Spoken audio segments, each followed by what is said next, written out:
গলা চিন্তা ধরছে যে রনি নামের ছেলেটা রনিটা চাপদা ধরছে বিল্লালের ছেলে রনি হচ্ছে যুবলীগ করে, কিন্তু তার কোনো পদ নাই, পদ পদবি কিছু নাই। সে যুবলীগ করে, সে দুর্জয় ভাই আর তুষিয়া আবার রাজনীতি করে। আমার হক সম্পত্তি, আমার সম্পত্তি খারিজ করা সম্পত্তি 12 বিঘা, আর 8 বিঘা সম্পত্তি খারিজ ছাড়া এগুলা সব এই জমি এই রনি এই সম্পত্তি সজীব রেল নিয়া বুদ্ধি করে আমার জমি দখল করছে।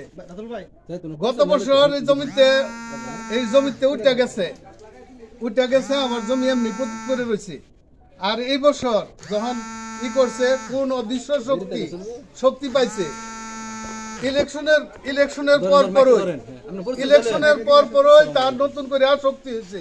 সজীব নামদারি মুখোশধারী আওয়ামী লীগ, সারা জীবন বিএনপি করছে। তার দাদা আছেন শান্তি কমিটির মেম্বার, এই মনিরের দাদা শান্তি কমিটির মেম্বার আছিল। রাজাকারদের লোক, রাজাকার এরা। এই মনির বিএনপি করে, এই মনিরে তার বাপ চাচা নিয়ে আমার সম্পত্তি দখল করে রাখছে অবৈধভাবে। আমার খারিজি সম্পত্তি 20 বিঘা সম্পত্তিতে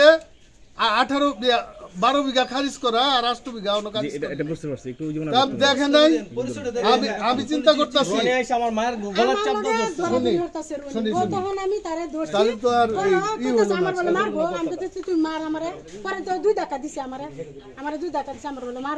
গলা চিন্তা ধরছে, আমি সুরাইছি গলা চিন্তা ধরছে মারে লাগবো।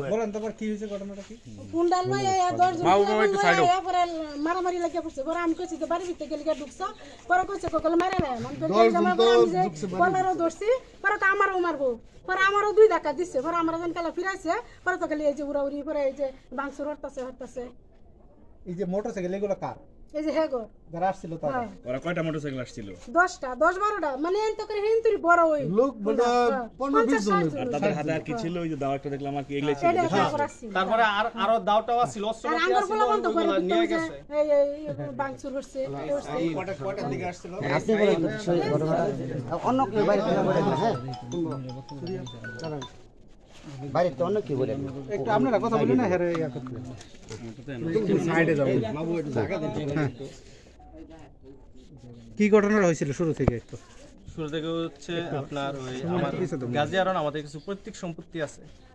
তো ওই সম্পত্তি থেকে আমাদের লিগ্যাল জমি তারা 7 বিঘা জমি দখল করছে।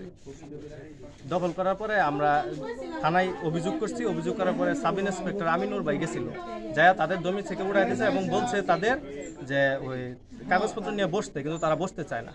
অনেকভাবে ডাকা হয়েছে। তারা হচ্ছে আপনার ওই সজিব খান, তারপরে মনির, মানিক, তারা কিন্তু তাদের সাপোর্টটা দিচ্ছে। তাদের হয়ে জমিটা দখল করছে আপনার রনি সহ শ্রীপুরের আরো কিছু যুবলীগ করে। এটা হচ্ছে আপনার ওই যুবলীগ করে রনি, সে দুর্জয় ভাই আর তুষিয়াপাড়া রাজনীতি করে। তো আজকে আমি ওই গাজিয়ারন গেছিলাম, আসার সময় আমার রাস্তায় আটকাইছে, কলেজের আর একটু সামনে আটকায়া বলতেছে তুই সবুজ গ্রুপ করস না, কয়ে আমার মাইক শুরু করছে। এইখানে আটকা আসিল রনি আসিল, তারপরে সজীব খান, তারপরে ফরহাদ, মিলন সহ আরো অনেকে। তারপর ওইখান থেকে আমার মারধর করছে। পরে আমি বাসায় এসে পড়ছি। বাসায় এসে পড়ার পরে তার 20 মিনিট পরেই তারা প্রায় 10-15টা মোটরসাইকেল নিয়ে আইসে আমার বাড়িঘর ভাঙচুর করছে। তারপরে ওই কুবাইছে, আমার মারতে চাইছিল। তারপর আমার আম্মা ফিরাইছে, পরে আমার মার শরীরেও হাত তুলছে। তোমার রাজনৈতিক পরিচয়টা একটু বলো। আমি শ্রীপুর মুক্তিযোদ্ধা রহমত আলী সরকারি কলেজ শাখা ছাত্রলীগের সাবেক সাধারণ সম্পাদক।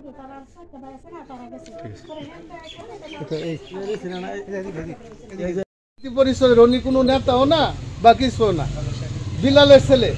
তার বাপ ছিল রহমত আলী সাহেব থাকতে কেয়ারটেকার, ওই টাকা উঠাইতো, টাকা উঠাইয়া জমা দিত, কেয়ারটেকারের ছেলে।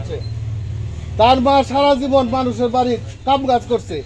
এই রনি এখন রাজনীতিবিদ। কিসের রাজনীতি? তার তো কোনো পদ পদবি নাই, তার কিসের রাজনীতি এটা বুঝলাম না। আগেও রনি এরকম সাহেবরে মারবার লেগে বিভিন্ন সময় বিভিন্ন কিছু না।